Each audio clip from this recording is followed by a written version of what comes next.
আজি পবিত্ৰ ভাদ মাহৰ 1 তাৰিখ। আজি সন্ধ্যাটিত আমাৰ ঘৰৰ গুৰুগৃহত এমুঠি প্ৰসাদ আগবঢ়াইছে। এয়া আমাৰ গুৰুগৃহ। মায়ে প্ৰসাদৰ বাবে সকলোখিনি বস্তু যোগাৰ কৰি ধুই পখালি দেউতাক শৰাইৰ বাবে গোসাঁই ঘৰলৈ আগবঢ়াই দিছে। ময়ো মাক নাৰিকল আৰু আদা কাটি অকণমান সহায় কৰি দিলোঁ। মই বাৰু মাক সদায় অকণমান সহায় কৰি দিওঁৱেই। এয়া দেউতায়ো আনদিনাৰ দৰে আজিও চাকি বন্তি জ্বলোৱাৰ আগত গোসাঁই ঘৰভাগ চাফ চিকুণ কৰি লৈছে। চাফ চিকুণ কৰি দেউতাই শৰাইভাগ আগবঢ়াই দিলে।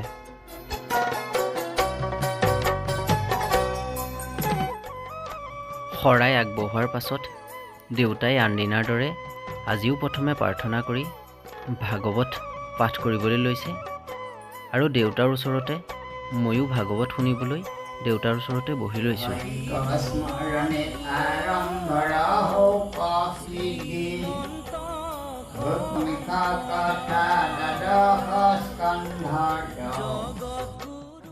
দেউতাই ভাগৱত পাঠ কৰি সামৰাৰ পাছত ঘৰৰ সকলোৱে প্ৰাৰ্থনা কৰি গোসাঁই ঘৰত সেৱা ল'লোঁ।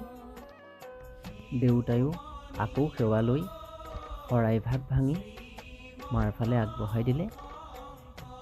মাক দিয়াৰ পাছত মায়ে ঘৰৰ আটাইকে প্ৰসাদমুঠি চঞ্জাই দিলে আৰু এনেকৈয়ে আজি আমাৰ এই সন্ধ্যাটি পাৰ কৰিলোঁ। আপোনালোকেও জনাবচোন আপোনালোকৰ আজি এই সন্ধ্যাটি কেনেকৈ পাৰ কৰিলে। বাৰু আজিলৈ মোৰ এই মিনি ব্লগটো ইমানতে সামৰিছোঁ। ৰ'ব আমাৰ ঘৰত এগৰাকী নতুন সদস্য হ'ল নহয়। তাইৰ নাম হ'ল লোনা। তাইকো চিনাকি কৰাই দিলোঁ আপোনালোকৰ আগত। ধন্যবাদ।